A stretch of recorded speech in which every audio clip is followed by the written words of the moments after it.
आप लोगों ने सुना होगा कि समुद्र मंथन हुआ था। ब्राह्मण हमको बताते हैं कि एक समुद्र मंथन हुआ था और इस समुद्र मंथन से अमृत निकला था, ऐसा ब्राह्मण हमको बताते हैं। पता नहीं अमृत निकला था या विष निकला था, ये तो हम नहीं जानते हैं, मगर मेरा ये मानना है कि गांधी जी की हत्या क्यों हुई, इस पर हम जो चर्चा कर रहे हैं, हम जो मंथन कर रहे हैं, हम जो विचार मंथन कर रहे हैं, इस विचार मंथन से मेरी ये मान्यता है कि इसमें जरूर अमृत निकलेगा। समुद्र मंथन से अमृत निकला था या नहीं निकला था मैं तो नहीं जानता हूं, मगर मेरे पास जो थोड़ी बहुत समझ है, मैं उसके पूर्वानुमान को आधार मानकर चलता हूं। तो इस हिसाब से जब मैं सोचता हूं कि जब इस पर हम मंथन करेंगे तो जरूर इस पर इससे अमृत निकलेगा। जब हमने गुजरात में गांधीनगर, जो गुजरात का पाटनगर है, राजधानी है, वहां हमने फरवरी में एक दिन का सम्मेलन रखा। उसमें गांधी जी की हत्या क्यों हुई, इस पर हमने चर्चा की। गांधी जी का वध क्यों हुआ, ये हमारा सब्जेक्ट नहीं है, क्योंकि हम ब्राह्मणों की तरफ से नहीं सोच रहे हैं, अपनी तरफ से सोच रहे हैं।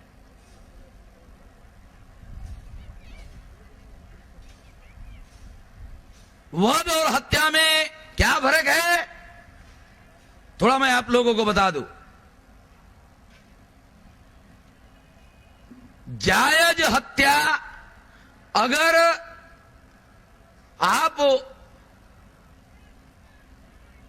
किसी हत्या को जायज ठहराना चाहते हो, हत्या भी करते हो, हत्या तो जायज नहीं होती है, ये तो बहुत बड़ा संगीन अपराध होता है। मगर इतने बड़े संगीन अपराध को भी अगर आप जायज ठहराना चाहते हो, तो ब्राह्मणों के साहित्य में जो हत्या जायज होती है उसको वो वध कहते हैं, कंसवध। ध्यान रखना, ये ब्राह्मण हत्या करना बहुत गंभीर अपराध है, सबसे ज्यादा गंभीर अपराध है।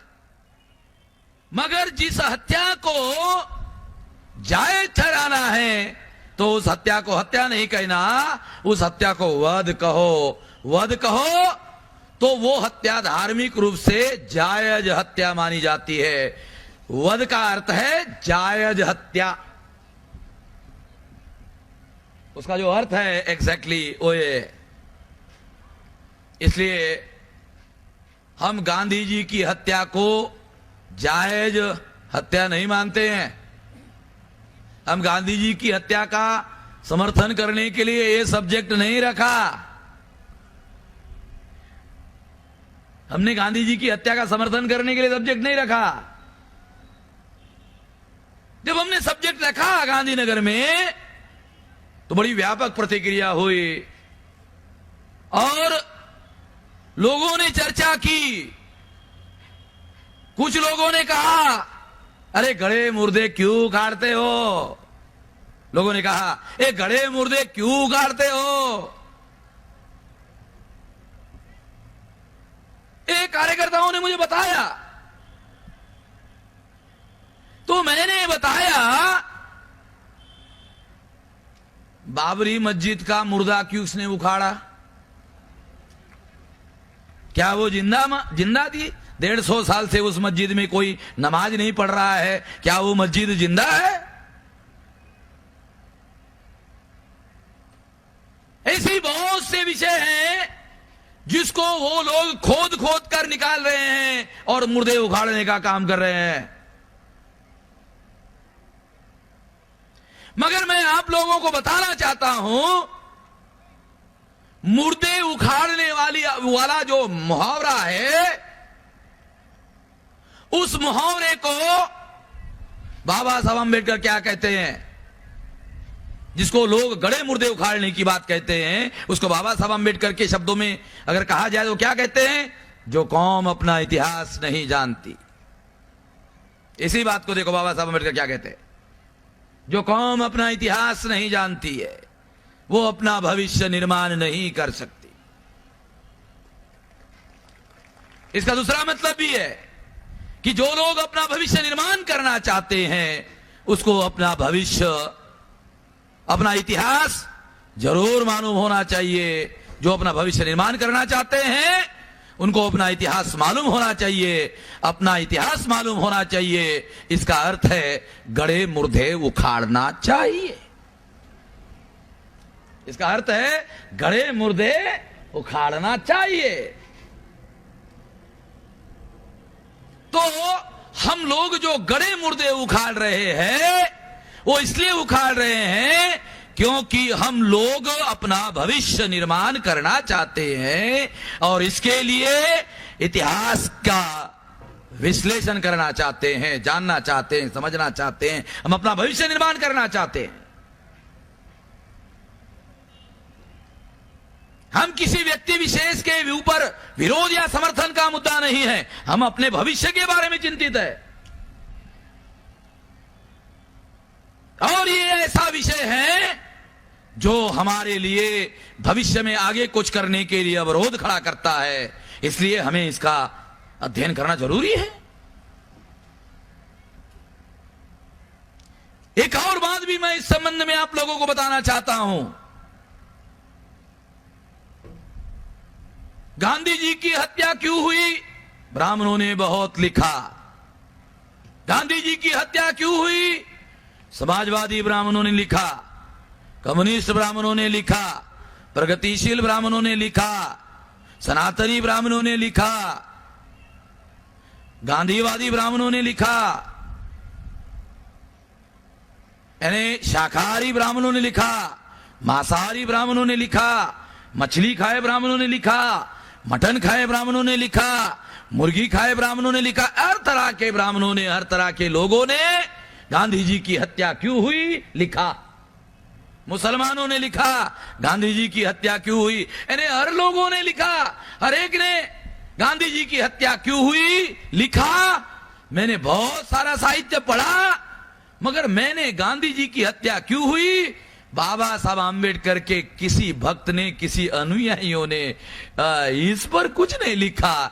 तो मैंने सोचा था एक अधूरा सब्जेक्ट है, इस पर आम्बेडकरवादी दृष्टिकोण से भी कुछ बोला जाना चाहिए, कुछ लिखा जाना चाहिए, ताकि आम्बेडकरवादी दृष्टिकोण से इसकी भी व्याख्या की जानी चाहिए।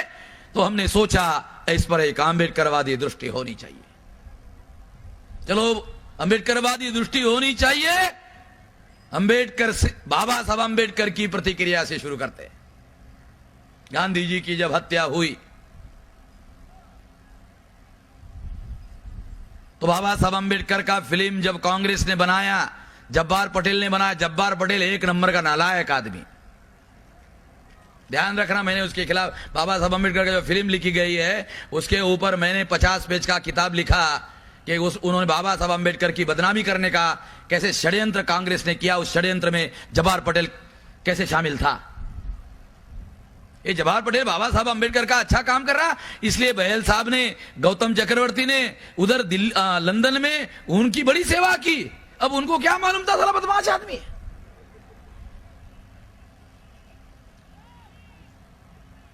इस देश में कौन कौन बदमाश लोग हैं, कौन सज्जन लोग हैं, जब तक लोग मुझे नहीं मिलते तब तक लोगों को पता ही नहीं चलता है। बहल साहब की भी जब मेरी मुलाकात हुई तो उसके बाद उनको बताया, अच्छा साला जब्बार पटेल को तो दोबारा आने दो, साले लंदन में उसको जरा हम अलग तरह का स्वागत करते हैं। जब बाबा साहब गांधी जी की मृत्यु हुई तो बाबा साहब अंबेडकर की पहली प्रतिक्रिया हुई, भारत को एक बहुत बड़ा ग्रहण लग गया था, छूट गया। ग्रहण समझते हो ना, ग्रहण जब लगता है तो अंधेरा छाता है। तो बाबा साहब की जो प्रतिक्रिया, स्पॉन्टेनियस प्रतिक्रिया थी, वो ये थी, बाबा साहब अंबेडकर खुश थे इस दृष्टि से नहीं कि वो भारत के भविष्य के बारे में जब सोचते थे, उस दृष्टि से उन्होंने कहा ये भारत को बहुत बड़ा ग्रहण लग गया था, छूट गया। दूसरी प्रतिक्रिया बाबा साहब अंबेडकर की बहुत गंभीर थी। बाबा साहब अंबेडकर ने कहा, आखिरकार जाति व्यवस्था ने गांधी की हत्या कर ही दी। इसका कोई विश्लेषण अवेलेबल नहीं है। बाबा साहब अंबेडकर की इतनी प्रतिक्रिया है, इसका कोई विश्लेषण नहीं है। बाबा साहब अंबेडकर ने कहीं इसका विश्लेषण नहीं किया। अगर उन्होंने विश्लेषण किया होता तो हमको लिखने की, बोलने की जरूरत नहीं होती, हम उसका प्रचार करते। इसका उन्होंने विश्लेषण नहीं किया, इसलिए हमारे सामने समस्या है कि आखिर बाबा साहब अंबेडकर की जो प्रतिक्रिया है उसका क्या अर्थ है। जानना होगा, समझना होगा, जरूरी है। साथियों, गांधी जी का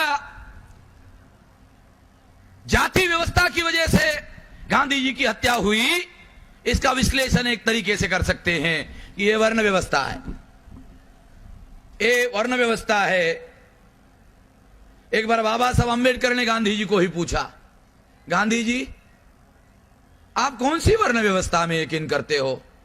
ये आपकी वर्ण व्यवस्था ऐसी आड़ी है या खड़ी है? कौन सी वर्ण व्यवस्था में आप यकीन करते हो? गांधी जी को लगा अंबेडकर बहुत विद्वान आदमी, बहुत चतुर आदमी, वो फंसा देगा। अगर मैं कहूं कि मैं ऐसे आड़ी वर्ण व्यवस्था में यकीन करता हूं तो वो कहेगा कि वर्ण व्यवस्था आड़ी नहीं है, कैसे यकीन करते हो? और जब अगर मैं कहूंगा कि वर्ण व्यवस्था खड़ी है तो कहेगा इसका मतलब विषमता का समर्थन करते हो। गांधी बहुत चतुर थे, होशियार थे। तो उन्होंने बाबा साहब को जवाब दिया और कहा कि अंबेडकर, मैं इस झंझट में नहीं पड़ना चाहता हूं कि वर्ण व्यवस्था आड़ी है या कड़ी है, मैं यकीन करता हूं। बहुत बनिया बहुत होशियार था। बनिया अनपढ़ भी बहुत होशियार होता है। गांधी जी तो बैरिस्टर था, बनिया अनपढ़ भी बहुत होशियार होता है। गांधी जी तो बैरिस्टर था, मैट्रिक बैरिस्टर था। जवाहरलाल नेहरू ग्रेजुएट बैरिस्टर था, बाबा साहब अंबेडकर ग्रेजुएट बैरिस्टर था, सरदार वल्लभ भाई पटेल ग्रेजुएट बैरिस्टर था, विट्ठल भाई पटेल ग्रेजुएट बैरिस्टर था, doctor Rajendra Prasad graduate barrister था, गांधी जी मैट्रिक बैरिस्टर था। अगर मेरा बस चलता तो गांधी जी का वो प्लस कर देता और इज्जत बचा देता। मगर प्लस करने से, मार्क्स को प्लस करने से क्या होता है? महाराष्ट्र में शिवाजीराव निलंगेकर महाराष्ट्र का मुख्यमंत्री था, अपने लड़की के मार्क प्लस किया था, मुख्यमंत्री पद चला गया। इसलिए मैंने भी सोचा प्लस करना खतरनाक है, नहीं कर सकते। अगर ऐसा नहीं होता तो मैं भी प्लस करता और गांधी जी की इज्जत बचा लेता और कहता कि गांधी जी भी ग्रेजुएट बैरिस्टर थे। मगर गांधी जी मैट्रिक बैरिस्टर थे, मगर बैरिस्टर थे। चाहे मैट्रिक बैरिस्टर हो चाहे ग्रेजुएट बैरिस्टर हो, वो बैरिस्टर थे। बनिया तो अनपढ़ भी खतरनाक होता है, उसमें वो बैरिस्टर थे, यानी ज्यादा खतरनाक थे। तो बाबा साहब अंबेडकर जब ये कहते हैं कि गांधी जी की हत्या आखिरकार जाति व्यवस्था की वजह से हो गई, तो गांधी जी वर्ण व्यवस्था में, ये जो खड़ी वर्ण व्यवस्था है, इसमें ब्राह्मण नहीं थे, क्षत्रिय नहीं थे, वैश्य थे, यानी तीसरे वर्ण के थे। गांधी जी तीसरे वर्ण के थे, यानी शूद्र से एक सीढ़ी ऊपर थे, ज्यादा ऊपर नहीं थे, एक ही सीढ़ी ऊपर थे। गांधी जी शूद्र से एक ही सीढ़ी ऊपर थे, मगर आजादी के आंदोलन में गांधी जी ने जो खेल खेला और बनिया लोगों को प्रचार माध्यम में काम पर लगाकर गांधी जी ने आम साधारण लोगों को प्रचार के द्वारा अपने जाल में फंसाया। तो गांधी जी की लोकप्रियता इतनी ज्यादा हो गई थी, इतनी ज्यादा हो गई थी कि बहुत बार ब्राह्मण भी गांधी जी को धर्म के बारे में सलाह मांगने के लिए उसके पास जाते थे। इसका मतलब यह हुआ कि वर्ण की सामाजिक व्यवस्था में गांधी जी तीसरे वर्ण के थे, मगर गांधी जी ने लोकप्रियता जो हासिल की थी, वो लोकप्रियता की वजह से वो गांधी जी पहले नंबर पर आ गए। वर्ण व्यवस्था के हिसाब से अगर देखा जाए तो ब्राह्मण पहले नंबर पर है, ब्राह्मण के ऊपर कोई नहीं है, ब्राह्मण के भी ऊपर चला गया। लोकप्रियता के अनुसार एक तीसरे वर्ण का आदमी पहले वर्ण के भी ऊपर लोकप्रियता में चला गया। ब्राह्मणों को ये बात कभी अच्छी नहीं लगी और जैसे ही उनको मौका मिला, अंग्रेजों के समय में 2 बार ब्राह्मणों ने गांधी की हत्या करने का प्रयास किया। अंग्रेजों ने गांधी को दोनों बार बचाया। इतिहास पढ़ लेना आप लोग। अंग्रेजों के समय में 2 बार गांधी जी की हत्या करने का प्रयास हुआ। गांधी जी को अंग्रेजों ने दोनों बार बचाया। गांधी जी की हत्या तब हुई जब राज अंग्रेजों का नहीं रहा और गांधी जी का पट शिष्य सरदार वल्लभ भाई पटेल भारत का home minister, deputy prime minister बना और होम डिपार्टमेंट सरदार वल्लभ भाई पटेल के नियंत्रण में आया। उसके बाद गांधी जी की हत्या का जो षड्यंत्र किया गया, उसमें गांधी जी मारे गए।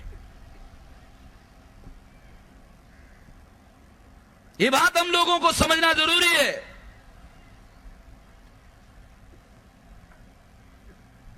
गांधी जी सरदार वल्लभ भाई पटेल को प्रधानमंत्री नहीं बनने देना चाहते थे। सरदार पटेल का जो लोग समर्थन कर रहे थे, वो जवाहरलाल का विरोध कर रहे थे। गांधी जी ने बाबा साहब अम्बेडकर का नाम चलाया होगा, मैं नहीं जानता, अब ये तथ्य नहीं जानता, चलाया होगा। उसके पीछे दाव पेच ये था कि सरदार का समर्थन करने वाले जो लोग थे, उनको गांधी थ्रेट कर रहे थे, अगर सरदार और जवाहरलाल नेहरू में झगड़ा हुआ तो मैं अम्बेडकर का समर्थन करूंगा।